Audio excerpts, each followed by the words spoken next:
Get out the insurance cards, get out the copays. The office is open, my friends. Brought to you by drroto.com.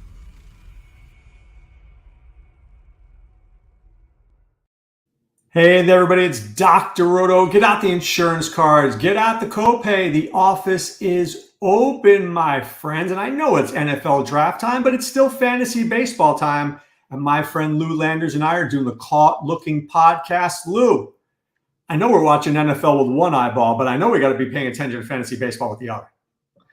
Absolutely, Doc. The draft was certainly interesting last night. I'm sure you'll have a lot to say about it this weekend.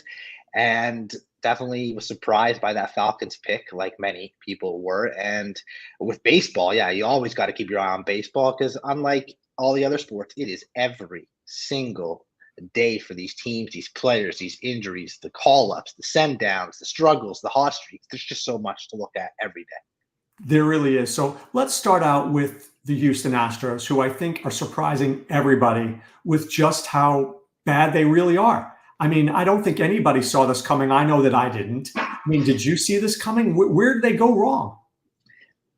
I definitely didn't see this coming. And I know it's early in the season, and this team and organization probably deserve the benefit of the doubt because of how good they've been. But even from the opening series this year, they got swept at home by a team in the Yankees that they have dominated since 2016. And their pitching isn't nearly as strong. They have some injuries there. Their lineup hasn't gotten hot yet. But I think the biggest difference with this team, Doc, is not that they can't go on a run. It's that Seattle and Texas are both good teams. And in the past, Seattle's been good, or Texas hasn't been good until last year. Seattle's been good, or Oakland was okay at one point. They haven't had two really good teams in that division. And I know it's only April, but 6.5 games back in April is a lot to be behind with only 24, 25 games being played. So can they get hot? Sure. But let's put it into perspective. They have the same amount of wins as the Rockies, and they have 3 less wins than the Oakland A's. Who would ever thought that? Now, Seattle, J.P. Crawford just got put on the IL. That's an issue. Julio Rodriguez has moved up to number 1 on the order. He's starting to get hotter because you know that he doesn't like hitting in the month of April. They're playing around with their bullpen. Munoz got a save the other night, but then he doesn't always get a save. Are the Mariners good enough as a hitting team to stay with this season, or do you feel like they will regress at some point? I think they're good enough. It's obviously not their strongest suit. Their pitching staff, specifically their rotation, is their strongest point, and that's enough. We've seen that from a number of different teams in the past, that pitching can take you pretty far. I always will take good pitching over good hitting because you can still get your timely hitting from certain guys, and they do have a good enough lineup. It's not great, but that doesn't mean they can't make moves, and the lineup's been good enough, and that's without Julio being one of the best players in all of baseball, and he will make everyone else around him better. I still think Texas is the best team in that division. Thought so coming into the year. Still think so. Scherzer's on his way back. They might get DeGrom back at some point, which is wild. And that lineup, I don't even think it's really gotten going outside of maybe Seager and Adolis Garcia, maybe some Evan Carter here and there. Yeah, it feels like the Rangers haven't really started to hit yet. They need to deal with a closer situation, though. I don't know whether you can go with the old Kirby Yates, David Robertson. I'm older enough to be AARP. I mean, at some point, don't they need a young guy who can come in and throw some strikes? I'm not so sure that they do need that. At some point, every good team is going to want to add depth to their bullpen, especially around the trade deadline. But Kirby Yates has been a good closer in the past, of course. David Robertson has been an excellent closer in the past, of course. So as long as one of those two guys is healthy and pitching, I do think a smart manager, very successful manager like Bruce Bochy is going to feel comfortable handing the ball to one of those guys. Jose Leclerc obviously did not work out. That's not to say that at some point, if both those guys and Robertson and Yates struggle or get injured, Leclerc can't get that opportunity back. He also has had some success in closing games. Right now, I think he would be their 3rd or 4th choice, though. Let me give you a guy who could be a potential closer. I called it on Sirius XM last week. I said, I believe the Marlins are going to move A.J. Puck to the bullpen. where he's been better. Tanner Scott has not been great. Do you think Scott closes, or can you see a world where AJ Puck is the closer? And if he's out there in leagues because people were so infuriated with him, would you pick him up? So I think that I would pick him up, but I do think that the Marlins are looking at continuing to use Scott and at some point trading him. And he's going to have more value on the trade market when he's listed as a closer and has, let's call it 14, 16, whatever amount of saves.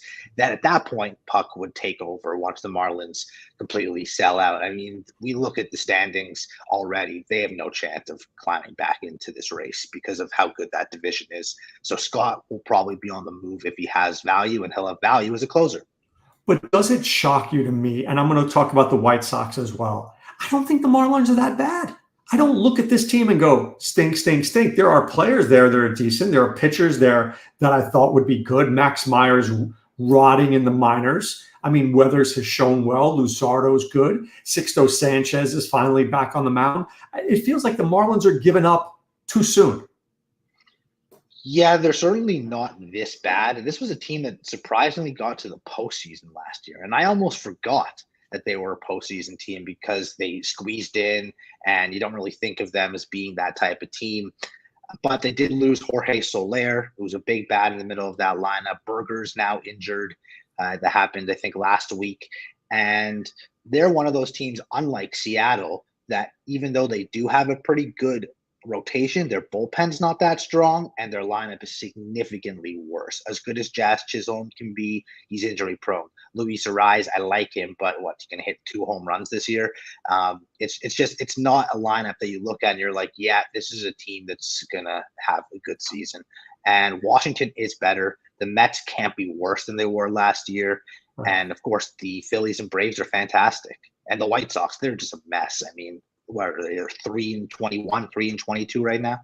I mean, so let me ask you this. Garrett Crochet, I think there was a glimmer. There was a hope. You're like, wow, this guy could be good. Now he's getting lit up like a Christmas tree, which I was kind of expecting this to happen. Is this a good buy low time on him? Because he does have those skills that, maybe he's not going to win games, but he could strike out guys. Like, I think it's labor, Lou, where I'm like second to last in strikeouts. Do I take a chance on making a trade for a guy like that? I would, and I'm not necessarily buying low because I still think that people look at those strikeouts, and even though he has been getting lit up, he has been racking up those strikeouts. But yeah, I would take a shot on him. I think we all expected him to kind of fall apart at some point. And my only concern about buying him is that he'll reach a point where even the strikeouts start to go, or he'll need to go on the injured list because he just has not thrown that many innings as a professional before. It's not going to happen now. But while he's pitching, the strikeouts are going to be there. The ratios, probably not so much. All right, let's talk about some guys in FAAB. There's a couple that I really want to mention. Heston Kjerstad came up. A huge bat for the Orioles, but he was not in the lineup against a lefty. But he can certainly hit. I mean, he's a guy that I picked up in Tout Wars 3 weeks ago just to stash him for this very moment. Can he stick? He can stick. The problem is that unless you play in the daily formats, you might play him and he might only start 3 to 4 times a week. If he's crushing in those at bats and time, you're not so upset about it. But if he's, okay, let's call it 265, ends up with 15, 16 home runs this year, are you really happy with probably spending 90 to 100 FAAB on this guy when you know that you're going to have to because he's a hot name and a hot prospect and he's not going to play all the time? Right. What about Pete Crow Armstrong for the Cubs? Wow. I'm kind of upset about this, Doc, because I drafted him in TGFBI in the hopes. I know you did. He was your guy. Yeah. And I eventually cut him because I wanted to take a shot on Emerson Hancock. Now I'm kicking myself for it. I dropped Hancock next week for Assad. Assad has been good. I can't kick myself too hard because coming into today, I am back in that number 1 spot overall. But PCA is a difference maker. PCA is a difference maker, Doc. And so how much would you pay for him? in FAAB? And when Cody Bellinger returns, does he stick? Does he just where does he fit in? So the fact that Bellinger can play first base really does give a guy like Crow Armstrong a chance to stick. And because he's known for You're having getting rid of Michael Busch. Michael Busch can hit. I know. I'm just saying there's different ways for it to work out. There's a DH spot, of course. There's all sorts of different avenues for this to work out for PCA. His defense alone is a reason why I think he could stick. I mean, beautiful home run. I think it was yesterday, maybe 2 days ago. And I think the Cubs are in that win now position. I think other than the Brewers, they are probably the best team in that division. I think they're probably better than the Brewers too. I have some question marks about the Brewers pitching staff throughout the year. And if the Cubs want to be for real, they got to stick with PCA in the big leagues. All right, let me paint you this picture. PCA rest of year, 10 home runs, 15 steals. Fair or unfair? I'm not that thrilled about it. Does that feel right, or does that feel low or high? The home runs might be low. I think 15 steals seems reasonable. If he's only doing 10 and 15, I'm certainly not bidding that much on him. So let's go crazy and give him 15 and 15. How much of a bid is that worth in our leagues? Are you 80 bidding to 100? What's that? 80 to 100 probably. I mean, that feels right, but I don't think that's the number that gets him. I think you're going to have to be in the 170s to 220s to get him. I think so too. However, because of Kerstad coming up and some other guys who I would like to talk about, it's possible that some of these guys end up going for a little less because of the fact that you can't spend 180 on 3 players. I mean, you won't have any money left. So it's possible that, remember, there's people in your league that have probably already spent 400 or 500 FAAB.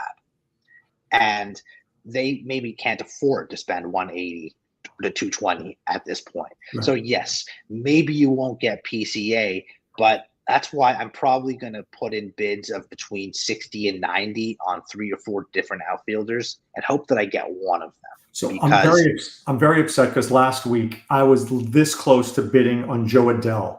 He was in my player groups, but he was like the 4th guy or the 3rd guy. And I got Abreu. I got the guys above him. Now I feel like Joe Adell was like the number 1 guy in the minors. We all were like bowing down to him. He's been horrible, but we felt the same way about Josh Lowe for years with Tampa. And then look at him, boom. Is this the Joe Adell boom cycle? Firstly, the same thing happened to me last week with Joe Adell. So that's funny. And yeah, he's always been kind of that 4A guy. Right. That is too good for the minors, but can't hit in the majors. And suddenly, he seems like the guys the Angels have been waiting for, the fantasy players have been waiting for. 18 games, 316 average, 372 OBP, homer, double, triple, stolen bases. He's also been caught 4 times, Doc, which means he's running a lot. Obviously, statistically speaking, you don't want to be 5 for 9. But if you've gone 9 times, that means he's going to keep going. He's no, it's a good thing. Going, right? So if you can get steals and home runs from this dude, I think you're going to be really happy. The problem is, like you mentioned, last week could have snuck him through at 5, 7, whatever. Now I wouldn't be surprised if someone spent 45 or 55 thinking, oh, Adell's found it. He's clicking now. I know. I mean, it's so unreal that 1 week to the next, you got to take that chance. And I can kick myself because I think I bid on Miguel Sano like $3 and Joe Adell $2, and I got the wrong Angel. And now, of course, Sano's got a knee soreness, which I could have predicted, but I needed some power. And I was like, all right, let me get a shot. Sano's hit 30 home runs before. What about this kid, Hunter Goodman for Colorado? You know, anytime somebody comes up on Colorado, everybody's ears perk up. They got rid of Taglia. You know, can this kid stick? And Nolan Jones, you know, hasn't been very good this year. Sean Bouchard came up. Jay Cave kind of stinks. Is Hunter Goodman going to stick? He certainly has an opportunity to, because he has destroyed minor league pitching. Big power offensive production. And I think he nearly nearly should be playing every single day, whether they have injuries or not. And of course, playing in Coors, as you mentioned, People's ears perk up. Their offense has been so bad, even factoring in Coors Field and getting regular at bats. He's going to have that legitimate shot to prove himself. I think his power will play anywhere. And this is the type of guy that if I don't get the Kerstads or Adells or the Pete Crow Armstrongs of the world, who could fall to me at the lower end of the bids that I want to kind of throw out there for outfielders this week. Do you think baseball is broken in that Colorado stinks, Oakland stinks, Miami stinks, the White Sox stink? I mean, we've got a lot of bad baseball going on. And I wonder, are kids running out to the park to watch these games? I don't know if you are. You can't put a smile on crap. At the end of the day, crap is still crap, whether it's smiling at you or not.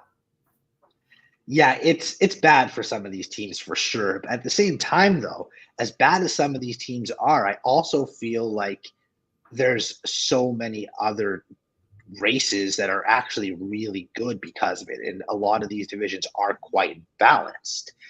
Anyone except for the Cardinals, I think, could win the NL Central.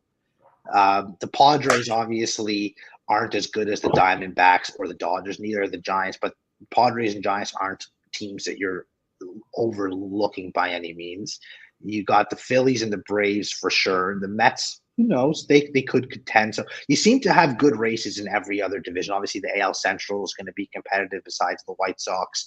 And the AL East, every team's probably going to finish over 500. So, yeah, there's some really bad teams people are going to beat up on. But there's also really good races around the rest of the league. And I think that's preferred generally than there just being – 5-6 amazing teams, and you already being able to say, okay, this team's getting in, this team's getting in, this team's getting in before the season even begins.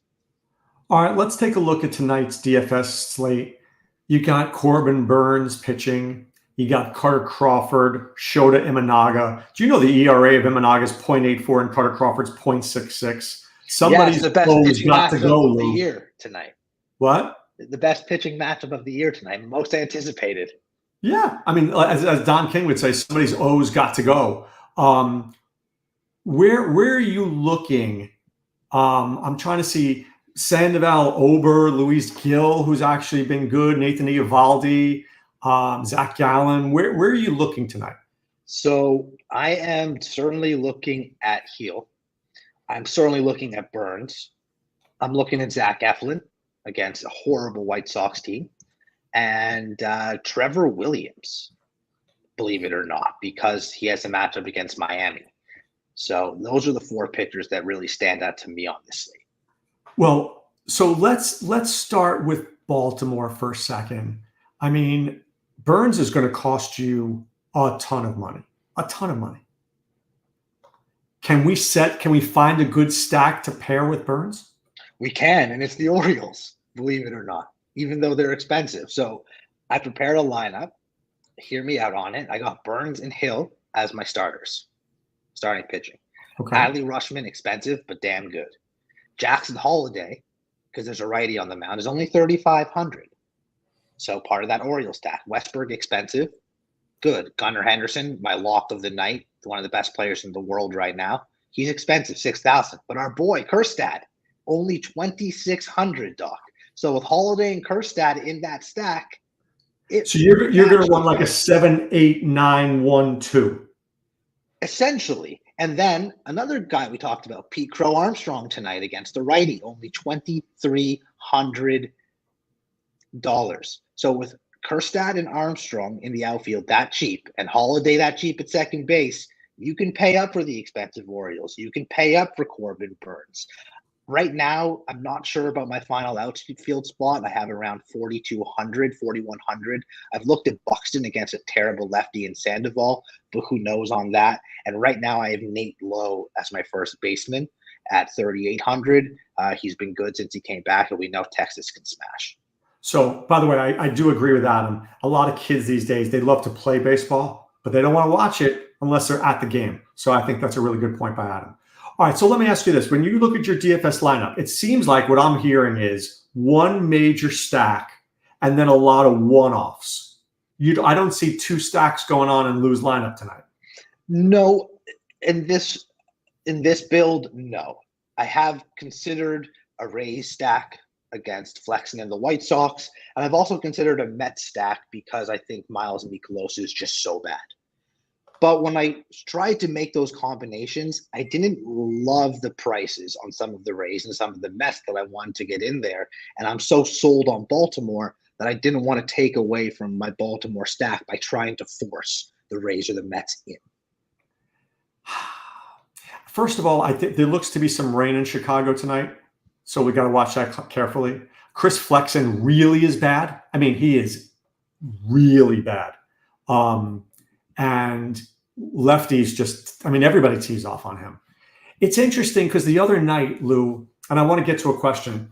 I played the Baltimore lower Kauser, Kerstad, Holiday, Westberg, thinking, let me get the cheap Orioles in there.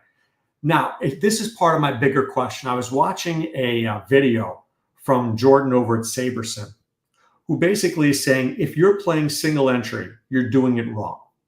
The only way to really win in baseball is to do multi-entry, 20 max, 150 max. Because, look, let's just use Baltimore. We know Gunners, we know that team is going to put up 6 runs tonight, 7 runs tonight. But we don't know which 15 maybe. What's that? Maybe 15. Maybe 15. So let's say 10 for argument's sake. We don't know where it's going to go. So we need to have like multiple lineups. 1, 2, 5, 7, 8, 1, 3, 4, 5, 7. I mean, do we need to have 150 lineups of Orioles and then work around that? A lot of people would say yes. And you're not necessarily wrong, because look at my lineup that I built, for instance. What if the big bats tonight are Mullins, Kauser, and Mountcastle? I don't have any of them. Right. Now, will I get some points for the other guys if they're scoring a lot of runs? Of course I will. But I'm not going to win anything big. Where I'll disagree is that you can still play and win in a lot of cash games. No, you're not winning 100,000, 50,000. But if you play double ups, triple ups, whatever it might be, you can still win, even if you don't hit on every single major player in that stack. You're still putting yourself in a good position, especially when you can still afford to pay up for a Corbin Burns, who I think you're going to need tonight to contend with all the people who do play him. Would you play a $10 single entry with that stack and think that you were going to win? Or do you think that feels like $10 wasted? I certainly think I could, because if Kerstad and Holiday go off, you can take down the tournament potentially because of how cheap they are. If Armstrong smacks a home run at 2,300, I mean, those are the types of plays that if they go off, you're in really good shape. But in terms of a double up or a triple up, it's the perfect lineup to me. You have a bunch of stars. You have your pitcher who could go for 30 plus points in Burns. You have a guy like Hill, who at the very least is going to strike out 6 or 7 guys probably and give you a nice floor. And then if guys like Holiday and Kerstad each have a walk or a hit and a run, you're feeling okay about putting them in that sort of contest. In a huge 150 lineup or whatever it might be, you don't feel good about it. Of course. I just feel like maybe I'm a different player than most. I was looking at DraftKings. I don't want to pay $80 for the chance to win 2,000. And if I do that, how many nights can I afford to do that? If I do that 10 nights in a row and I lose, the night I actually win, I'm only getting back half the money I've spent. It doesn't feel like a winning situation, which is why, and Lou, just tell me if I'm crazy, I feel like my brain, I love playing DFS. I love doing a single entry, taking a shot. $5 in a dream, maybe. Maybe it wins me something. But I feel like much rather bet on whether Heston Kjerstad gets over 0.5 hits tonight.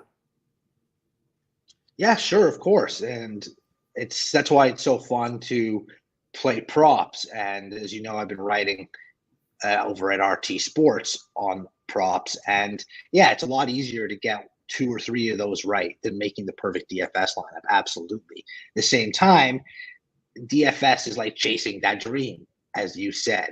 Every so often, you can make the right selections and things can happen. I mean, I've had times in DFS where unfortunately I'm only playing single entry, $12, whatever, but I get 7 or 8 home runs and get a 40 spot from a pitcher. And, I win $800.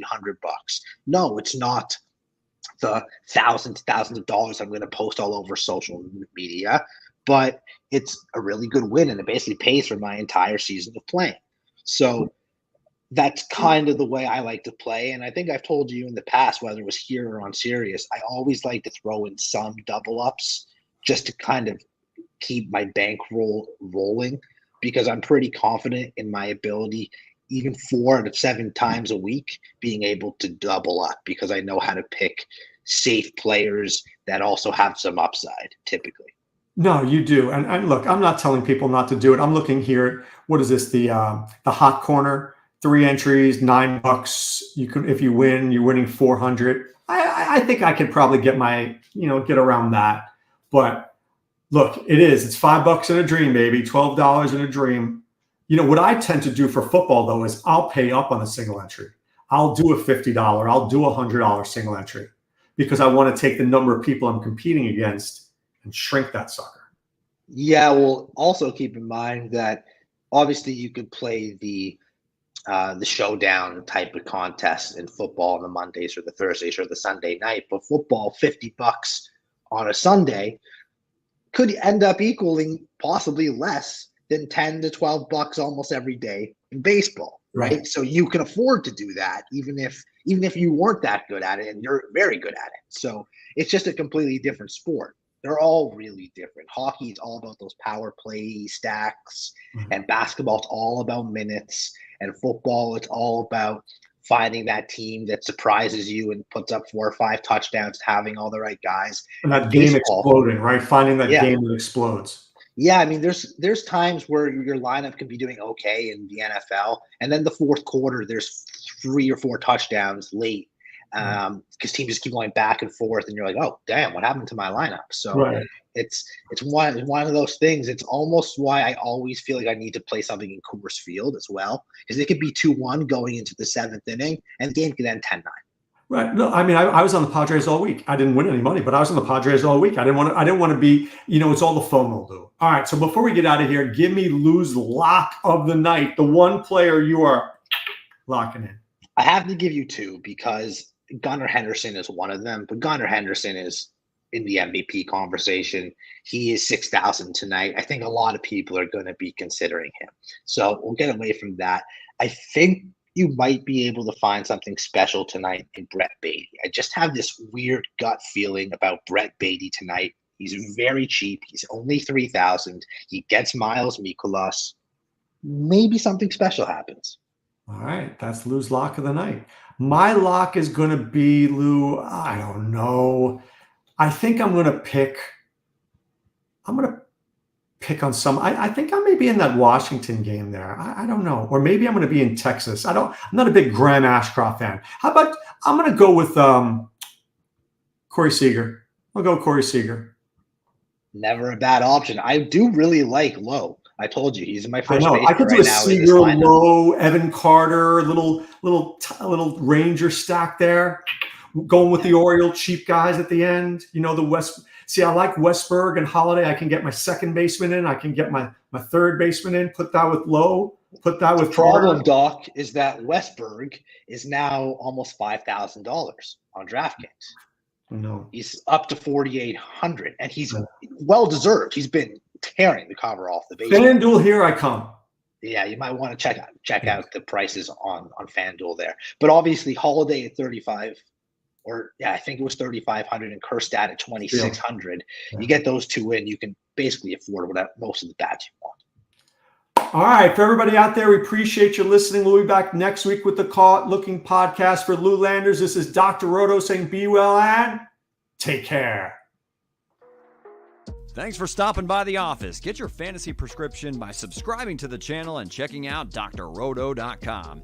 And until the next visit, be well and take care.